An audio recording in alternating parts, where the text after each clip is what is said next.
ქალბატონი მედია ზერაგიშვილი, ბავშვთა ფსიქიატრი მოვიწიო ჩვენთან, რომელიც დეტალურად გვესაუბრება ამ თემაზე და გარკვეულ რჩევებსაც მოგცემს. მოგესალმებით და მადლობა რომ ხართ ჩვენთან ერთად. ცოტა ესეთი რთული პროცესია, მოდი ვთქვათ, იმიტომ რომ ორშაბათზე ვიცით ხოლმე გიორგი თქვა, რომ ორშაბათი მძიმე დღეაო, რა თქმა უნდა, შაბათ-კვირის დასვენების გავლენით და როდესაც ამდენი დღე აქვს დასვენება, თან როდესაც ბავშვებზეა საუბარი, ალბათ უფრო რთული პროცესია. მოდით პირველ რიგში ვისაუბროთ არდადეგების განსხვავებაზე. აი მაგალითად ზაფხულის არდადეგების პროცესი და ეს ზამთრის არდადეგების პროცესი როგორ ფსიქოლოგიურად რით განსხვავდება ერთმანეთისგან? მოგესალმებით, ნამდვილად ერთ-ერთი ყველაზე ბედნიერი პერიოდი აქვს ამჟამად ბავშვებს და ნამდვილად ესეთი შობის არდადეგები ძალიან განსხვავებულია ზაფხულის არდადეგებისგან. ძალიან ბევრი მიმართულებით არ მხოლოდ ფსიქოლოგიური კუთხით, არამედ იგივე ვთქვათ, სოციალური კუთხით, ქცევის თვალსაზრისით, ემოციური თვალსაზრისით და ასე შემდეგ. მოდით შევეხოთ თითოეულ მათგანს. ითვლება, რომ მაინც აი ხანგრძლივობა და მნიშვნელოვანი გამსაზღვრელია ამ განსხვავებულობის. რომ იცით, რომ ზაფხულის არდადეგები შედარებით ხანგრძლივია, ძალიან ბევრი დრო აქვთ ბავშვებს დასასვენებლად. შესაბამისად, გარდა იმისა, რომ პოზიტივთან არის ასოცირებული, პარალელურად გადაღლასთანაც არის ასოცირებული, ხო, რაღაცა ვიღლებით დასვენებით და ერთგვარად შეიძლება, რომ ეს მეგობრებთან დაკავშირებით, სასკოლო პროცესთან დაკავშირებით, თითქოს მონატრებაც აქვთ ერთგვარი. ამიტომ ეს არის მნიშვნელოვანი გამსაზღვრელი იმისი, რომ ცოტა კიდე სხვანაირი მოტივაციით უბრუნდებიან, თქვათ, სასკოლო გარემოს. განსხვავებით ზამთრის პერიოდისგან, ხო, რომელიც უფრო ხანმოკლეა. და მოდი ვთქვათ, რომ ცოტა ვერ ასწრებს ბავშვი ისე დასვენებას ემოციურად, როგორც ზაფხულის არდადეგების პერიოდში. ძალიან მნიშვნელოვანი განსხვავებელია არის მაინც ასევე ემოციური დამოკიდებულება. აი წარმოიდგინეთ, საშობაო არდადეგები, ზამთრის არდადეგები, რომელიც მაინც ოჯახური ასე ვთქვათ, პერიოდია, ხო? რაღაცნაირად შობას, ახალ წელს, რაც არ უნდა იყოს, ოჯახი ძალიან ცდილობს, რომ მაინც ერთად გაატარონ და შესაბამისად ეს ემოციური ბმა ერთმანეთთან, მაინც ოჯახის და ოჯახის წევრების, მაინც ძალიან ისეთია მყარი და შესაბამისად თუ ამ პერიოდის შემდეგ დავუბრუნდებით სასწავლო გარემოს, ეს შედარებით უფრო რთული აღმოჩნდება. მაშინ, როდესაც ზაფხულის პერიოდში იმდენად ხანგრძლივია ეს პერიოდი, რომ ოჯახის წევრები ახერხებენ, რომ შეიძლება მშობლები ცალკე ისვენებდნენ, ბავშვები ცალკე ისვენებდნენ და შესაბამისად აი ეს სირთულე მშობლებთან განშორებასთან დაკავშირებით შეიძლება იყოს უფრო ნაკლები. ასევე, ნახე ძალიან საინტერესოა, რომ რამდენადაც ზაფხულის პერიოდის დროს, აი როდესაც ხანგრძლივია ეს არდადეგები, რუტინიდან ამოვარდნის და ქცევითი დარღვევების, ხო, ესეთი საკუთარ თავისთვის თავისუფლების მიცემის შესაძლებლობა გაცილებით უფრო აქტიურია, ზამთრის არდადეგებში ესეთი პრობლემები ძალიან ნაკლებად გვხვდება. გამოდის, რომ ზამთრის არდადეგები უფრო ზამთრის არდადეგების შემდეგ უფრო მეტი გვაქვს სამუშაო ბავშვებთან, ვიდრე ზაფხულის. იცით, ძალიან საინტერესო შეკითხვა, ხო, მინდა რომ გავყოთ ეს ამბავი, იმიტომ რომ სხვადასხვა მიმართულება გვაქვს. აი, ეხლა ზუსტად ამაზე დავიწყე საუბარი, რომ მაგალითად რუტინიდან ამოვარდნის და ქცევის თვალსაზრისით ზაფხულის პერიოდში შედარებით უფრო რთულია დაბრუნება, იმიტომ რომ დიდი ხანი ისვენებს ბავშვი, ხო, დიდი ხანი აქვს თავისუფლების საშუალება. ზამთრის პერიოდში სხვადასხვა ქცევასთან დაკავშირებით და რუტინიდან ამოვარდნასთან დაკავშირებით ეს სირთულე შედარებით ნაკლები გვაქვს. იმიტომ რომ მოკლე პერიოდია. დიახ, მოკლე პერიოდია. მაგრამ ზაფხულში ვრცელი პერიოდია ნატრებად და უფრო ადვილად უბრუნდება. ნახეთ, ამიტომ ჩახლართ. ხო, ძალიან ჩახლართული ამბავი. თვალსაზრისით, ხო, ეს ემოციური თვალსაზრისით. ჩვენ ვსაუბრობთ რუტინასა და ქცევის თვალსაზრისით და მესამე მიმართულება გახავთ მაინც აკადემიური თვალსაზრისით. აი ზაფხულის პერიოდში ნასწავლი მასალის დავიწყებას ბავშვი ახერხებს, გამოსდის. კი. და შესაბამისად აი სასწავლო გარემოში დაბრუნება ამ თვალსაზრისით ასევე გაცილებით უფრო რთულია, ხო? იმიტომ რომ მასწავლებელს რაღაცა პერიოდი უხდება, რომ აღიდგინოს დასწავლილი მასალა. და ზამთარში ასეთი პრობლემური დიდად არ არის. ამიტომ აი თუ ესე მიმართულებებით გავყვებით ქცევის, რუტინასთან დაბრუნების, აკადემიური მოსწრების თვალსაზრისით, ზაფხულიდან დაბრუნების შედეგების, თქვათ, გაბათილება, ხო, რომელიც აი აქედან გამომდინარეა, შედარებით უფრო რთული იყოს, მაგრამ ემოციური მდგომარეობის თვალსაზრისით ზამთარში გაცილებით უფრო რთულია. იმიტომ რომ ვერ ვცილდები, იმიტომ რომ გაცილებით მეტ პოზიტივთან უკავშირდება ეს ყოფილი და არ დაგავიწყდეთ კიდე რომ ზაფხულის პერიოდში და მაგალითად შემდგომაზე ძალიან აქტიურია ესეთი პოზიტიური და თბილი დღეები. მაშინ როდესაც ზამთარში აი დილას გაღვიძება, სუსხი, კიდე სხვანაირად ეს სიბნელე, ენერგიის ნაკლებობა, რომელიც ზამთარში ცოტა უფრო მეტად გვაქვს, ხოლმე კიდე სხვანაირად. გაღვიძება ვახსენეთ და აი არდადეგების პერიოდში რა განასხვავებს ხო სტანდარტულ პერიოდს? ეს არის თქვა ძილი, რომელიც არეულია, ეს არის კვება და მესამე პუნქტი არის ემოციების დისბალანსი. ძილზე რომ ვისაუბროთ, თუ შეიძლება, იმიტომ რომ აი შემდეგ რეჟიმში ჩადგომა ცოტა რთულია ხოლმე ბავშვების შემთხვევაში. რა რეკომენდაციები შეიძლება მივცეთ მშობლებს, რომ ეს უმტკივნეულოდ დავალაგოთ ძილის რეჟიმი? დიახ, კი ბატონო, იცით რა, რეალურად თუ გადავხედავთ ამჟამინდელი ცხოვრების რიტმს, ალბათ არ ვიქნები პირველი, რომელიც ვახსენებ, რომ მაინც ძილის სტრუქტურასთან დაკავშირებით ძალიან დიდი სირთულეებია 21 საუკუნეში. ყველაფრიდან გამომდინარე. დიახ, ეს აქტიურად განპირობებული არის მაინც ამ ელექტრონულ მოწყობილობებთან მიჯაჭვულობით, იმიტომ რომ ბავშვი დღის მანძილზე უფრო დიდ ხანს მეცადინეობს და შემდეგ ერთი სული აქვს, რომ გადაინაცვლოს ელექტრონულ მოწყობილობებთან და ჩვეულებრივი რეჟიმის დროსაც გადავადებული აქვს ხოლმე. ახლა არ მივიდგინეთ დასვენების პერიოდი, როდესაც კიდევ უფრო მეტად იზრდება, ვთქვათ, ეს დრო. და აქ ცოტა უფრო ლოიალურები ვართ, ხო? მშობლები უფრო მეტი საშუალებას ვაძლევთ. შესაბამისად, აბსოლუტურად გეთანხმებით, რომ გადასვლის პროცესი ძალიან რთულია, მაგრამ ყველაზე მნიშვნელოვანი მაინც არის რუტინა და სტრუქტურა. იცით, აი, სულ ვამბობთ, რომ ძილის დარღვევების, აი თუ გადახედავთ დღეს მიზეზებს, ორგანული მიზეზები ბავშვებსა და მოზარდებში ძალიან ცოტაა. ძილის დარღვევების ყველაზე ხშირი მიზეზები მაინც გახლავთ ესეთი ქცევასთან, სტრუქტურასთან, აღზრდასთან დაკავშირებული სირთულეები.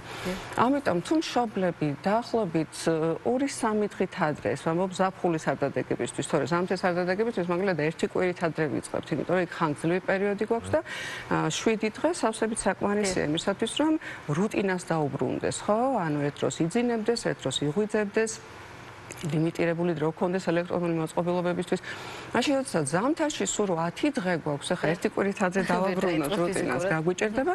ამიტომ ძილის რეჟიმის მოწესრიგებას ვიწყებთ დაახლოებით 3 დღით ადრე რეალურად სასწავლო პროცესის დაწყებამდე.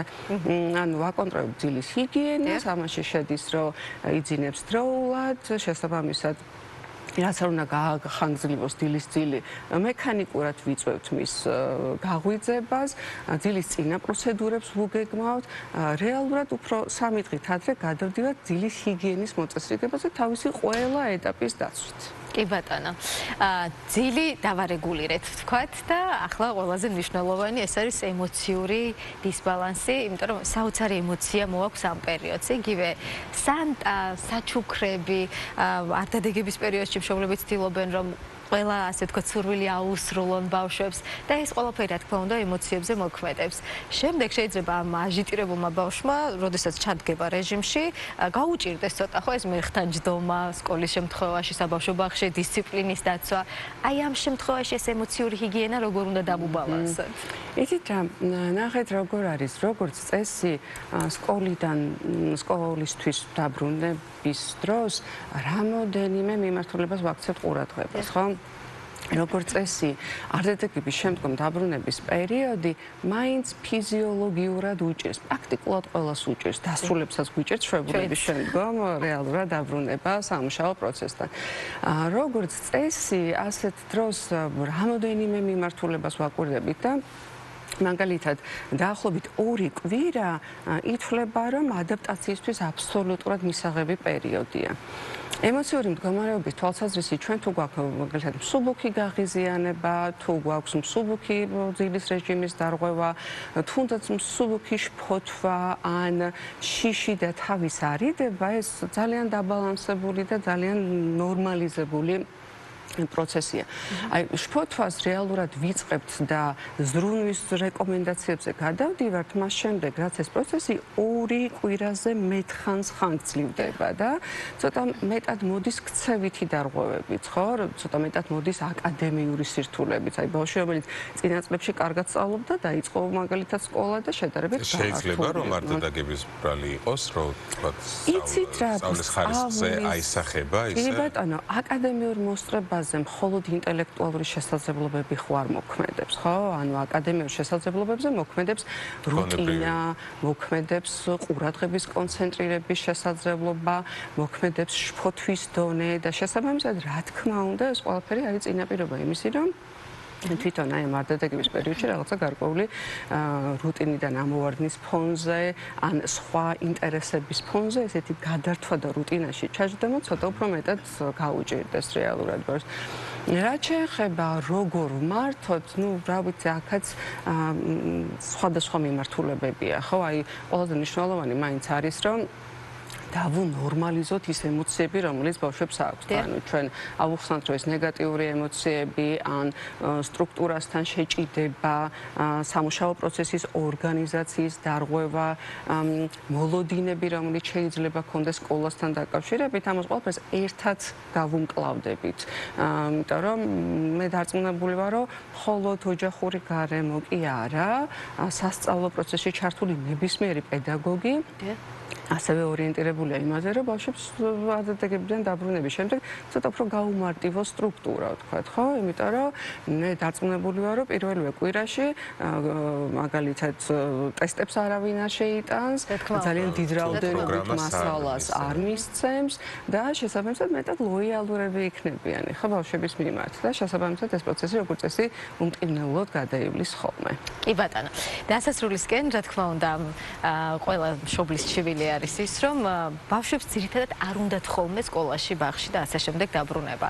ჩემი გამოცდილება ამ შემთხვევაში ძალიან ესეთი მარტივია და რომელმაც გაამართლა, იმიტომ რომ 5 წლის შვილი მყავს და ერთი სული აქვს, როდის დაბრუნდება ფრესკულში და რატომ? ანუ მთელი ამ პერიოდის განმავლობაში ვახსენებდი, აი გახსოვს ის, რომ დაამზადეთ, გახსოვს იქ რომ იყავით, გახსოვს ეს რომ იმდენად ესეთი ემოციები, ასე ვთქვათ, გაუღვივდა, რაც ქონდა რომ მოენატრა აი ამ რაღაცა მცირე ხნის პერიოდში. ამის გარდა კიდევ რა ხერხებს შეიძლება მივმართოთ, რომ ეს მოვანდომოთ, ასე ვთქვათ. ის კი არა, რომ დამთავრდა ეს არდადეგები და სხვა გზა არ გვაქვს, უნდა დავუბრუნდეთ რუტინას. პირიქით, რომ მოვანდომოთ. ზუსტად ამიტომ ახსენე, რომ ისეთ რამოდენიმე ეტაპისგან შედგება ეს პროცესი. პირველი არის, რომ მაინც აი უსაფრთხოების განცდა მივცეთ, რომ ავუხსნათ, რომ და დავუნორმალიზოთ ის ემოციები, რომელიც მათ აქვთ. და ავუხსნათ, რომ ანუ ყველას აქვს ეს პროცესი და ეს არის ერთ-ერთი ყველაზე ესეთი ნულოვანი ფაზა, რომლითაც ვიწყებთ. მეორე მნიშვნელოვანი კომპონენტი მაინც არის, რომ გამოვკითხოთ, რასთან დაკავშირებით აქვს ეს ნეგატივიზმი. ხო, აი რას უკავშირდება? უკავშირდება იმას, რომ მაგალითად ეშინია სასკოლო პროცესში ჩართვის აკადემიური კუთხით, იმიტომ რომ აი წარმოიდგინეთ განსაკუთრებით დამწყები კლასებისთვის მაინც მეორე სემესტრი კიდევ უფრო მეტ სირთულესთან არის დაკავშირებული, ხო? იმიტომ რომ თუ პედაგოგები უფრო ლოიალურები არიან პირველი სემესტრის მანძილზე, მეორე სემესტრში უკვე ეს ცოდნა დაგროვილი აქვს და ცოტა მეტი მოთხოვნებია. შესაბამისად, განსაკუთრებით ბავშვები, რომლებმაც ვერ გაუძლეს ან შედარებით აკადემიურად ისეთი ყოჩაღები ვერ არიან, ნეგატიური განწყობიდან გამომდინარე, რომ მაგალითად ვერ მეცადინეობდნენ, ცოტა უფრო გაუჭირდათ ეს სწავლების პროცესი, შეიძლება რომ ცოტა უფრო რთულად განეწყონ სწავლის მიმართ და ჩვენ შეგვიძლია რომ წინაპირობა გავუკეთოთ ასეთი, რომ ჩვენ მათთან ერთად ვართ, დავეხმარებით, ან დროთა განმავლობაში ხო გაუმჯობესების პროცესი რეალურად იყო, ამიტომ ის მარტო არ არის. იცით, აი ეს შეგრძნება სკოლის მოსწავლეების დროს ისინი მარტო არ არიან და ჩვენ გვესმის მათი და რეალურად მშობლები და სასკოლო გარემო არის ორიენტირებული მათ გვერდში დასადგომად და დასახმარებლად, ეს რეალურად ძალიან მნიშვნელოვანია. ძალიან დიდი მადლობა.